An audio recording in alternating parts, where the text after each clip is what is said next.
예, 문재인 정부 내각 인사에 대한 인사청문회 3라운드가 다음 주부터 시작됩니다. 야당이 후보자들에 대한 송곳 검증을 예고하면서 여야 간의 전운이 고조되고 있습니다. 네, 두 분의 전문가 모시고 자세한 얘기 나눠보겠습니다. 최창렬 용인대 교육대학원장, 장성호 건국대 행정대학원장 자리하셨습니다. 어서 오십시오. 네, 어서 오세요. 안녕하세요. 예, 안녕하세요. 안녕하십니까.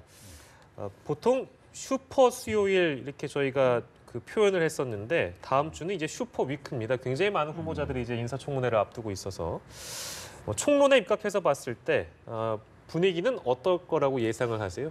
그래서 지금 특히 이제 그 김상곤, 송영무, 조대엽 이 후보자들에 대해서 아까도 잠깐 보도에 나오더라고요. 예. 신삼종 세트다, 부적격 3종 세트다라고 이제 야당이 이제 지목을 하고 있는 상황인데 예. 네. 아닌 게 아니라 이 지금 거론한 사람들에게는 너무 많은 흔결이 나오는 것 같아요. 예. 다 똑같지는 않은데 송영무 장관 후보자, 국방부 장관 후보자의 경우가 자문료, 고문료 이런 것들이 많이 나오고 있어요. 예. 이런 의혹들을 이제 과연 어떻게 해명할 것인가가 이제 관건인데 예. 슈퍼 위크라고 말씀하셨잖아요. 근데 지난번 강경화 외교장관 때 한번 이제 홍역을 치렀고 그 이후에 또 이제 3명이나 지목을 하고 있기 때문에 만약에 문재인 정부가 이 3명을 모두 야당의 생각처럼 야권의 생각처럼 이렇게 만약 낙마가 된다면 이거는 뭐 정부로서 너무나 치명적이죠. 예. 행정부로서는 문재인 정부로서는 말이죠. 근데 어쨌든 지금 국방부 장관 후보자의 경우가 너무나 많은 문제가 제기되고 있어요, 지금. 예. 아마 여권도 이번의 경우에는 청와대도 지난번처럼 막연하게 무조건 옹호만 하지 않을 분위기 같긴 해요. 근데 아직은 모르겠습니다. 워낙 자문료나 고문료라든지 이러한 것도 지금 화면에 나오고 있습니다만 저런 부분들이 너무 많이 나오고 있기 때문에 예. 현재로서는 그렇게 마냥 여권에게 유리하지만은 않을 것 같기도 합니다. 예. 네. 후보자들 개개인별로 사안이 좀 다르기도 하고 네. 상황이 좀 가변적으로 바뀔 수도 있는 부분이 있으니까요. 저희가 물론 지켜봐야 될 부분입니다만 전체적으로 봤는데요. 후보별로 좀 짚어보겠습니다. 일단 김상곤 교육부 장관 후보자에 대한 내용인데 이 자리에 청문회 자리에 김병준 전 총리가 나온다는 얘기가 있더라고요. 증인으로 이제 일단 신청을 했다고는 하는데 그 내용과 함께 포함해서 어떻게 예상하는지 한번 들어보겠습니다. 그 방금 말씀하셨지만 김상곤, 송영무, 조대엽 후보자 물론 뭐 여러 가지 다방면에 위장 전입부터 해서 여러 가지 사안들이 지금 모두가 다 많이 나와 있는 상태인데 예. 특히 이 세 분이 중요한 것은 직무와 관련해서 결정적인 결함이 지금 나와 있다는 겁니다. 의혹으로. 예. 이것이 청문회에서 확인이 되면 정말 피할 수 없는 그런 인사청문회가 될 가능성이 크고 방금 슈퍼 인사청문이라고 했지만 폭풍 인사청문 주관이 될 가능성이 상당히 크다. 예. 26일에 한승희 국세청장 후보자, 그리고 28일 날 송영무, 김영록 후보자, 29일 날 김상곤, 조명균, 그리고 30일 날 조대엽 청문회. 이렇게 됐기 때문에 줄줄이 지금 일주일 동안 계속 청문회가 이어지고 있지 않습니까? 예. 특히 김상곤 교육부총리 내정자 같은 경우는 교육부의 수장이기 때문에 여러 가지 지금 이거에 대해서 이념적인 문제뿐만 아니고 그리고 논문 표절 이런 것들이 지금 대대적으로 지금 나오고 있지 않습니까? 예. 이런 것들이 이번에 3명 중에서 2명 이상만 탈락이 된다면 예. 정말 문재인 정권의 일대 타격이 될 가능성이 상당히 크다 그렇게 봅니다. 예. 네, 그 앞서 말씀하신 직무 관련 의혹과 관련해서는 뭐 청문회를 통해서 이제 검증이 돼야 되는 부분인 것 같고요. 그 또 한 가지 언급해 주신 부분이 김상곤 후보자 같은 경우에 또 발언이 도마 위에 올랐는데 뭐 사회주의를 상상하라 이런 발언들, 이념 편향 논란에 휩싸였습니다. 그런데 김 후보자 측의 해명을 들어보면 이런 부분들은 업무 능력과 관련이 없지 않냐라고 했거든요. 어떻게 보셨어요? 그러니까 지금 요즘 나오는 여러 가지 그 여야의 인사 관련된 얘기 중에서 과거의 저서라든지 예. 과거에 했던 발언들 이런 것들이 많이 얘기가 나오고 있어요. 그런데 이 부분들은 글쎄요, 이 공직자로서 어떠한 업무를 수행하는 데 있어가지고 장관으로서가 됐고 뭐 다른 상황이 됐건 직접적인 관련은 없는 건 맞는 말이죠. 그리고 개인의 어떤 생각이고 꽤 오래된 얘기들이기 때문에 이런 발언이라든지 저서의 어떤 문구 이런 걸 가지고 지나치게 문제를 삼는 거는 저는 썩 바람직하지 않은 것 같아요. 단지 아까 지금 말씀처럼 직무와 관련된 예. 그러한 것들은 분명히 문제가 될 수가 있죠. 그냥 사회주의 상상이라든지 뭐 노무현 정부 무능, 이 노무현 정부 무능은 노무현 정부 때 했던 얘기예요. 지금 김상곤 후보자가. 예. 그러니까 지금 김상곤 후보자는 진보적 인사로 분류되고 있고 노무현 정부 때 했던 얘기이기 때문에 오히려 이건 지금 야권이 할 얘기가 아니라 여권이 할 얘기예요, 사실은. 예. 근데 뭐 사회주의 상상 같은 경우도 앞뒤 맥락이 보니까 뭐 사회주의를 뭐 지나치 신봉하다 이런 거하고 또 다르게 해석할 수도 있어요. 그래서 전 이런 부분들 예. 과거에 했던 얘기들이고 꽤 시간이 흐른 얘기들이고 이 노무현 정부 무능 주장도 2005년도 얘기더라고요. 보니까 예. 지금으로부터 12년 전 얘기입니다. 사람의 발언이나 어떤 글 이런 걸 한두 개 모든 걸 문제 삼기 시작하면요. 예. 어느 하나도 누구도 자유롭기가 어렵죠. 단지 의혹이라든지 비리라든지 이런 거에 연루된 것이 아니라면 조금 다른 차원에서 접근할 수도 있지 않을까 이렇게 생각을 합니다. 예. 과거 발언이나 이런 저서가 논란이 된 부분에 대해서 장 원장님께서는 좀 어떻게 보십니까? 뭐 그때 그렇게 말씀하신 진보적 민생 민주주의를 지향하고 예. 그리고 자본주의 족쇄를 거부하고 이것은 자본주의 시장 질서 체제가 문제가 있다 이런 인식이 깔려 있고 그 대안으로 사회주의를 상상하라.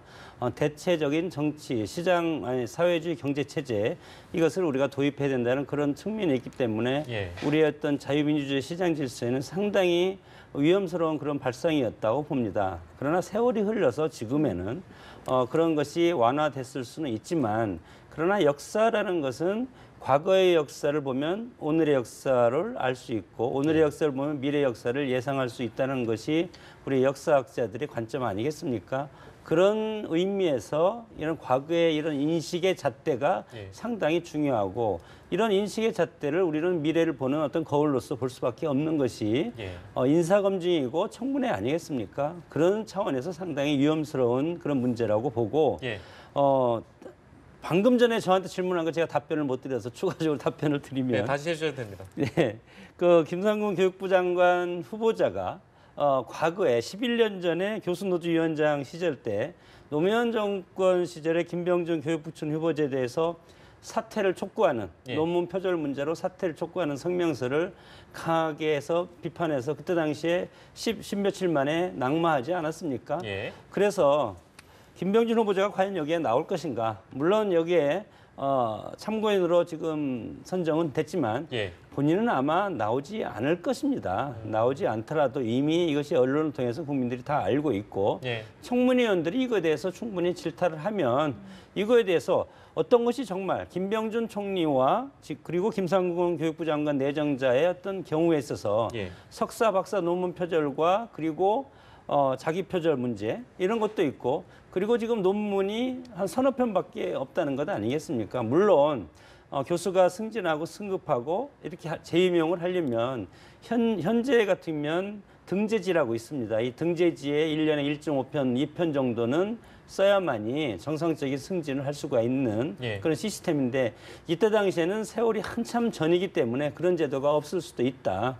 그럼에도 불구하고 논문 편수가 너무 적기 때문에 교수의 직분이 뭐냐, 학생 지도냐, 아니면 연구냐, 그리고 사회봉사냐 여러 가지 직능이 있지만 이런 면도 들어서도 마찬가지로 지적을 받는 부분이 있고 예. 특히 논문 표절과 관련해서 이것은 연구진실성위원회에서 이거에 대해서는 충분히 검증위원들이 지금 뭐 검증을 하지 않겠습니까? 예. 그때 봐서 국민 여론 쪽을 봐서 결정을 하면 된다고 봅니다. 예. 네. 김상곤 후보자 청문회도 굉장히 뜨거울 것 같고요. 사실은 가장 이제 이슈가 되는 것은 바로 송영무 국방부 장관 후보자입니다. 왜냐하니 정의당마저 좀 동조하지 않는 모습을 보여주면서 아무래도 또 청문회를 또 지켜봐야 되겠습니다만 송영무 후보자에 대해서 어떻게 보세요? 제가 아까 예. 뭐 이제 이 대담 시작할 때 말씀을 드렸잖아요. 저도 송영무 후보자에 대해서 일단 청문회 때 이제 뭐 송 후보자의 발언을 들어봐야 되고 해명을 우리가 청취해 봐야지 알겠습니다만 예. 저도 지금 언론에 보도되고 있는 부분들로서 상당히 국민 여론이 그렇게 썩 좋을 것 같지가 않아요. 과거에도 고액 수임료 변호사 같은 경우 법조인 같은 경우 이제 그런 경우가 문제돼가지고 낙마된 경우도 꽤 있었어요. 제가 언뜻 생각나는 게 천성관 검찰총장의 후보자의 경우도 그랬던 것 같고 예. 이 고문료나 자문료 이런 부분들이 지나치 액수도 많고 이게 불법이냐 아니냐는 또 다른 차원인 것 같아요. 예. 이 청문회라는 게 여러 가지 이제 측면에서 우리가 검토가 되는 건데 국민 여론이 어떻게 형성되냐가 대단히 중요합니다. 예. 어떤 같은 흠결이라 하더라도 그 청문회가 진행될 당시의 여론, 예. 청문회가 또 그 진행되고 있을 때의 또 그 여야 관계라든지 어떤 정치적인 맥락 상황 이런 게 굉장히 변수로 많이 다르게 작용하거든요. 근데 예. 지금 다른 후보자들 뭐 지금 김상곤 후보자 얘기 충분히 했습니다만 그 부분과 또 다른 차원들의 얘기들이에요. 어떤 예. 이해 충돌 문제도 좀 있는 것 같고 그리고 군 장성을 제대한 다음에 해군 참모총장 제대한 다음에 전역한 다음에 이제 방산업체 관련해 가지고 또 그때 방산업체에 관련돼 있을 때 또 뭐 우연의 일치일지 모르겠습니다만 예. 또 그 방산업체가 L 방산업체라고 그러잖아요. 수주도 많이 했더라고요. 수주를. 이런 부분들이 이제 청문회 때 어떻게 해명될지는 지켜봐야지 알겠습니다만 적어도 현재까지 나타난 여러 가지로 봐서는 이 지금 송영무 장관 후보자가 가장 여야 간의 뜨거운 쟁점이 될 것 같고 아까 정의당조차도 예. 좀 여론이 그렇게 썩 호의적이지 않다라고 말씀했잖아요. 청와대도 일단 여론이 어떻게 형성되고 청문회 때 해명 과정을 보고서 판단하지 않을까 이렇게 보여집니다. 물론 종합적으로 이 사안들을 고려를 해본다면 안경환 후보자의 케이스처럼 인사청문회를 하기 전에 자진 사퇴한다거나 혹은 청와대 쪽에서 이 인사를 철회할 가능성도 그럼 있다고 보세요? 글쎄, 이거 안경환 후보자의 경우는 워낙 뭐 또 지난 얘기 또 말씀드릴 건 없을 것 같고 개인적인 문제를 워낙 여론이 안 좋았잖아요. 근데 이 부분도 이제 고액 자문, 뭐 고액 수입 이런 부분이기 때문에 여론이 안 좋을 수 있는데 네. 청문회 전에 철회할 가능성은 현저히 좀 낮지 않을까. 지금 예. 안경 후보자가 철회했는데 또 낙마했는데 청문회도 들어가 보지 않고 또 철회하기는 청와대로서 굉장히 부담이 있을 거예요. 예. 단지 그것이 고액이라는 데 문제가 있는 게 아니라 그 앞뒤의 상황이 어땠냐도 일단 봐야 될 거 아니겠어요? 예. 맥락이 어떤가를 봐야 되기 때문에 청와대로서는 청문회 들어가기 전에 사퇴를 시키거나 이럴 가능성은 현재로서 낮아 보이긴 합니다. 역시 중요한 거는 여론이 압도적으로 송영무 후보자는 안 되겠다 한다면 청와대도 뭐 그런 카드를 빼둘 수 있겠죠. 그러나 아직까지 그 정도는 아닌 것 같아서 조금 더 지켜볼 필요가 있지 않느냐 이렇게 보여집니다. 그러면 장 교수께서는 짧게 좀 부탁드리겠습니다. 네. 어떻게 생각하세요? 안경환 법무장관 후보자 거치 사퇴, 문제입니다. 예, 그때 사퇴할 때도 정의당이 이거에 대해서 반대 의견을 피력했기 때문에 예. 사퇴가 이어졌다고 봅니다. 이번에도 정의당이 이거에 대해서 사퇴에 가세한 것이 상당히 큰 변수가 될 가능성이 크고 예. 특히 이 송영무 국방부 장관 내정자의 경우 같은 경우는 문재인 정권의 적폐청산의 어떤 개혁 정부의 핵심적인 키워드에 반대되는 부분을 상당히 가지고 있기 때문에 상당히 어렵다 이렇게 봅니다. 반칙과 특권 없는 사회를 만들겠다 이렇게 문재인 대통령이 캐치프레이즈를 내세웠지 않습니까? 예. 여기에서 방산비리는 더군다나 이적 행위로서 이것은 내가 대통령이 되면 이것에 대해서 발본사건 하겠다. 예. 이런데 방산비리와 관련해서 12억의 자문료를 받은 것이 아니겠습니까? 이것을 저는 특권으로 해석을 하고 싶고 예. 특히 여기에서는 5대 비리보다도 훨씬 더 중요한 것이 방산비리를 척결하는 것이 문재인 대통령의 국정운영 철학입니다. 그렇기 때문에 이런 악패, 방산비리에 대한 악패를 적폐를 청산하는 국방장관으로서 여기에 일정 부분 연루됐다는 것은 적폐를 가진 사람이 적폐를 청산할 수가 있겠습니까? 그렇기 때문에 예. 저는 상당히 어려운 인사가 아닌가 그렇게 이 봅니다. 부분은요 한 말씀만 첨언하면은 예. 이 방산비리 유착이 의혹이 아니라 이것이 사실관계로 확인된다면 당연히 철회해야죠. 더 이상 청문회 의미가 전혀 없습니다. 단지 이 부분이 의혹이냐 아니냐의 사실관계를 파악하는 게 중요한 것이지. 예. 청문회 들어가기 전에 이것이 유착 의혹이 아니라 유착이 사실관계였다. 안경 후보자 같은 경우는 그것이 사실관계로 완전히 드러났기 때문에 철회했던 거고 예. 스스로가 이제 사퇴했던 건데 이 부분도 만약에 사실이라면 사퇴해야죠. 말이 안 되는 얘기죠 이거는. 네, 예. 다음 주 청문회 네. 굉장히 뜨거울 것으로 예상이 되는데 좀 지켜봐야겠습니다. 자, 이번엔 대통령 행보도 좀 짚어보겠습니다. 대통령이 사드 배치 규모와 시기에 대해서 좀 구체적으로 언급을 해서 이 부분이 파장이 거센 것 같은데 글쎄요, 일각에서는 뭐 미국과 중국을 겨냥한 전략적인 지렛대로 활용할 수 있다라는 의견도 있고요. 어떻게 보셨습니까? 그러면 전략적인 지렛대의 어떤 그런 충분한 가능성도 있다고 보는데 저는 그러한 부분을 다 떠나서 최근에 이제 얘기되고 있는 이른바 사드를 둘러싼 여러 가지 논란들, 예. 문정인 특보의 발언 포함해서 워싱턴에서 했던 발언이 있잖아요. 네. 그런 거 포함해서 조금 좀 큰 틀에서 하나 좀 지적하고 싶은 게 지나치게 한미 동맹에서 한국이 미국의 심기를 자꾸 건드리면 안 된다라는 식의 어떤 접근 같은 거, 저는 이런 건 바람직하지 않다고 일종의 봐요. 사대주의라고 보세요? 뭐 그걸 굳이 뭐 현대에 와서 사대주의다라고 제가 이렇게 단정하고 싶지는 않습니다만 예. 저 그런 관점 자체는 한미 관계도 도움이 안 돼요. 지금 문재인 대통령이 지적한 거는 단지 한미 정상회담을 불과 코앞에 두고 굳이 얘기하지 않아도 될 발언을 왜 했느냐. 이것이 한미 동맹의 균형을 가져오는 게 아니냐. 그리고 사드를 둘러싸고 미국이 기본적으로 조야에 한국이 사드 배치에 대해서 특히 새 정권이 들어선 다음에 뭔가 예. 다른 생각을 갖고 있는 게 아니라는 의구심이 존재하는 상황에서 굳이 왜 이렇게 이런 발언을 해서 오해와 반발을 불러일으키냐라는 논란이란 말이에요. 예. 근데 문재인 대통령이 여러 번 얘기하잖아요. 제가 듣기도 수십 번이에요. 거의 좀 보태면 좀 수십 번인 것 같은데 예. 한미 동맹 균열 없다. 그리고 한미가 합의했던 사드 배치 처리할 생각 전혀 없다. 지난 박근혜 정권 때 했던 합의 존중한다. 이런 얘기를 계속 하고 있는 거잖아요. 예. 단지 주권 국가로서 원래 합의됐던 지난해 7월 13일 날 경북 성주에 사드 배치하겠다고 발표했어요. 예. 그때는 올해 11월까지 배치를 하겠다고 했는데 예.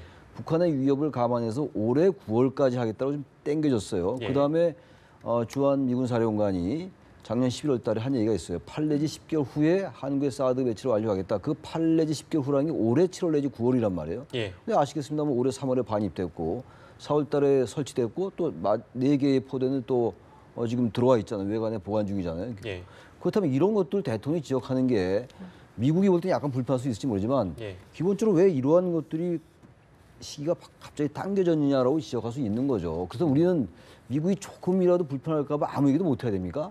저는 그래서 아까 그 질문에 대한 답변이 될지 모르겠습니다만 예. 전체적으로 최근에 한미 동맹을 둘러싸고 문재인 정부가 들어선 다음에 자꾸 나온 이런 얘기들은 예. 지나치게 이념적인 걸 의식한 저는 오히려 과도한 우리나라 국내의 반응이다라고 보여져요. 예. 왜 미국에서도 이런 반응, 이런 것들에 대해 이런 부분들에 대해서는 이해할 수 있는 부분도 있다고 봐요. 오히려 국외에서 신경을 쓰지 않을 제가 또 것이라고 하나 보세요? 예. 한번 물어볼게요. 말씀드려볼게요. 예. 트럼프 대통령이 한미 FTA 재협상 얘기 하잖아요. 미국이 한국 눈치 봅니까? 안 보잖아요. 똑같은 거예요. 어떻게 보면은. 예. 우리는 재협상한다는 얘기 안 하지 않습니까? 지금 사드에 대해서 배치하겠다 얘기하고 있는데 단지 예. 이게 합의됐던 것과 달리 왜 이렇게 빨리 당겨진 거에 대해서 얘기할 수 있어요. 예. 근데 미국 트럼프 대통령은 한미 FTA 재협상한다고 얘기하는데 거기서 왜 한마디 못하면서 굳이 사대주의라고까지 제가 말씀을 안 드리겠는데 이런 예. 것들이 균형적이지 못하다. 이건 바람직하고 건전한 한미 동맹을 위해서도 그런 시간을 우리가 좀 교정할 때가 됐다고 생각합니다. 근데 이런 시각도 있는 것 같아요. 그러니까 단순히 국내 정치용의 발언, 그러니까 아까 말씀하신 트럼프 대통령의 한미 FTA 발언 같은 경우에는 이것이 만약에 국내 정치용이라고 해석된다면 문 대통령이 지금 한미 정상회담을 앞두고 이런 발언을 하는 것이 과연 바람직한가라는 시각도 존재하는 것 같거든요. 그렇게 따지면 마찬가지예요. 제가 자꾸만 이 한미 FTA와 비교해서 어떨지 모르겠습니다만 예. 그럼 트럼프 대통령이 한미 FTA를 재협상해야 되는 게 과연 바람직한가? 우리가 의문 제기할 수 있어요. 예, 예. 합의했던 부분인데 네. 이 부분도 마찬가지예요.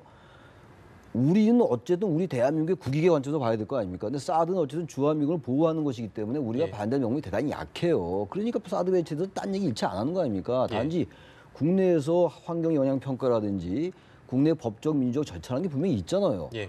그것까지 무시하면서 할 이유는 없는 거죠. 그 부분을 주권국가의 대통령이 왜 얘기를 못 합니까? 예, 예. 저는 그래서 그 부분에 대해서 너무 과도하다. 지금 이런 논란들이 이렇게 생각합니다. 예, 이렇게 말씀해 주셨고요. 장 교수께서는 어떻게 보시는지 궁금한데요. 뭐 대통령께서 얼마나 어려우면 예. 그런 말씀을 하셨을까? 그렇게 저는 뭐 그런 인간적인 고충을 제가 이제 이해를 충분히 합니다. 대통령께서 인식이 한미 상호 방위 조약은 인정을 한다고 봅니다. 사드 문제, 예. 물론 엑스밴드 레이더가 이미 성주에 설치돼 있기 때문에 엑스밴드 레이저로서 중국의 ICBM이 미국으로 날아가는 그런 모습을 충분히 관찰할 수가 있기 때문에 미국은 이미 목표 달성을 했다고 봅니다. 예. 여기에 사드 포대가 1개 포대가 되던 5개 포대가 되던 예. 이것은 아무 의미가 없다. 저는 현재까지 그렇게 보는데 예. 굳이 왜 지금 이 시점에서 대통령이 이것에 대해서 이런 발언을 하셨을까? 예.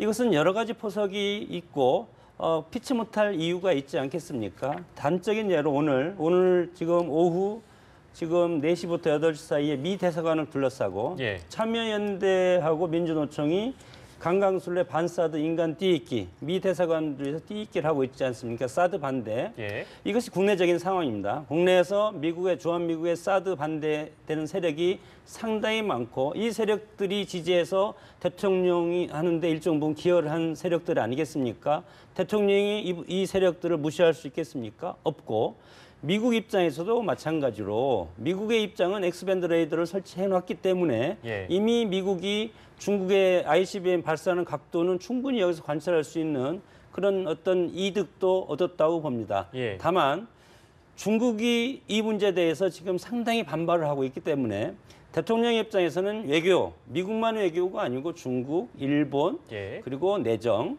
이것까지 다 포괄적으로 하려고 하다가 보니까 예. 한미동맹을 인정을 하면서도 사드 문제에 가지고 전 정권에서 무기체계 문제이기 때문에 결정했기 때문에 미국에서 뭐라고 했습니까? 이것은 투명하게 트랜스페어런틀리하게 이것에 대해서 결정을 한 거다. 예, 예. 더 이상 뭐 할 말이 없지 않습니까? 정권이지만 전 정권의 핵심 군사 책임자와 미군 당국이 이것에 합의해서 무기 체계이기 때문에 이것에 대해 사드 배치를 결정을 해서 예. 집행하는 것만 남은 것 아닙니까? 그러나 지금 상황에서 지금 사드 반대 이 민노총이라든가 참여연대가 내부적으로 지금 강하게 지금 대통령을 압박하고 있다고 봅니다. 이런 상황에서 대통령이 한미 정상회담을 앞두고 나서 미국에서 그래 과거 했던 거 우리 전폭적으로 사드 우리 성주에 사드 결정하겠다 이렇게 하고 들어오면 내부 우리 내부적으로 상당히 큰 또 저항이 있을 가능성이 크기 때문에 예. 대통령으로서는 여러 가지 포괄적으로 예. 국정을 끌고 가기 위해서는 이럴 수밖에 없는 현실적인 그런 어떤 대처 방법이 이런 것밖에 없다. 저는 그렇게 이해를 하고 싶습니다. 예. 네, 지금 국내외로 정말 대통령이 풀어야 할 이슈들이 많은 것 같은데요. 자, 이런 가운데 대통령 지지율이 나왔습니다. 취임 후 처음으로 70%대로 떨어졌습니다. 79%긴 한데요. 자, 온갖 여러 가지 이슈들 가운데서도 역대 대통령과 비교하면 굉장히 높은 지지율이긴 한데 이 79% 지지율 좀 어떻게 해석을 하십니까? 84%, 83%, 79%별 의미가 없죠. 지금 굉장히 높은 지지율이에요. 네. 지금 여러 가지 측면에서 볼 때 정부가 어려운 것 같이 보입니다. 지금 지난 박근혜 정부 때 내각이 완전히 구성된 게 52일이 걸렸더라고요. 제가 자료를 보니까. 예. 근데 지금 이제 아직 50일은 지나지 않았습니다만 지금 청문회 다음 주에 진행되고 이러면 52일이 넘을 것 같아요. 지금 총 내각 구성이 완전히 정부가 세팅되는 게. 예. 대단히 정부로서는 이제 곤혹스러운 거죠. 일단 내각이 출범을 해야지 개혁도 하고 다 무슨 해 나갈 텐데 그런 부분이 하나 있어요. 추경도 지금 야당의 반대 때문에 논의조차 못 하고 있는 상황이고, 예. 정부 조직법도 마찬가지로 그렇습니다. 말이죠. 그런데 그럼에도 불구하고 문재인 대통령에 대한 국민들의 기대는 굉장히 큰 겁니다. 지금. 어쨌든 대통령의 발언이라든지 물론 이념 성향에 따라서 최근에 사드에 관련된 발언 이런 것들에 대해서 비판적으로 보는 일부 보수의 시각도 있는 건 분명합니다. 그럼에도 불구하고 대통령의 발언이 대단히 주권 국가의 대통령답게 그리고 지난번에 몇 가지 업무 지시가 있었잖아요. 그런 예. 것들에 대한 기억이 있는 거죠. 국민들은 지금 얼마 안 된 일이기도 하고 예. 그리고 새삼스러운 얘기도 아닙니다만 탈권위적 행보라든지 지난 정권에서는 보지 못했던 예. 어려웠다기보다도 그런 행보나 소통 행보에서 그런 기대와 어떤 적폐청산에 대한 많은 신뢰를 가지고 있는 거예요. 바로 네. 그러한 점들이 지금 정부가 세팅되지 않고 후보자들, 장관 후보자들이나 국무위원 후보자들에게 많은 흠결이 제기되고 있음에도 불구하고 예. 지지도가 높은 것이 아닌가. 근데 문제는 이런 것도 어떻게 이제 후속 조치로 다져나가고 당정청이 여권의 삼각편대가 이걸 잘 어떻게 해 나가냐 가장 중요한 관건일 거라고 생각합니다. 예. 높은 지지율을 기록하고 있습니다만 약간은 줄어든 그 줄어든 문제에서는 이제 인사청문회 전국에서 보여줬던 그런 모습들 포함해서 또 협치가 약간 무너져 내리는 거 아니냐라는 우려도 포함돼서 그런 영향을 받은 게 아니냐라는 시각이 좀 지배적인데요. 6월 임시국회 얘기가 많이 나옵니다. 그렇다 보니까요. 아까 말씀하신 이제 추경안 처리 문제도 그렇고 인사청문회 전국도 지금 막혀 있고요. 어떻게 될까요? 어떻게 예상하십니까? 문재인 정권 120석의 소수 정권입니다. 이 사실을 인식을 해야 된다. 물론 지난 7개월 동안 박근혜 정권의 탄핵 국면으로 어떻게 보면 이것이 혁명과 같은 정권 교체라고 생각을 하기 때문에 문재인 대통령이 대통령 되는 순간 모든 것을 다 할 수 있겠다. 예. 이렇게 생각했을 수도 있습니다.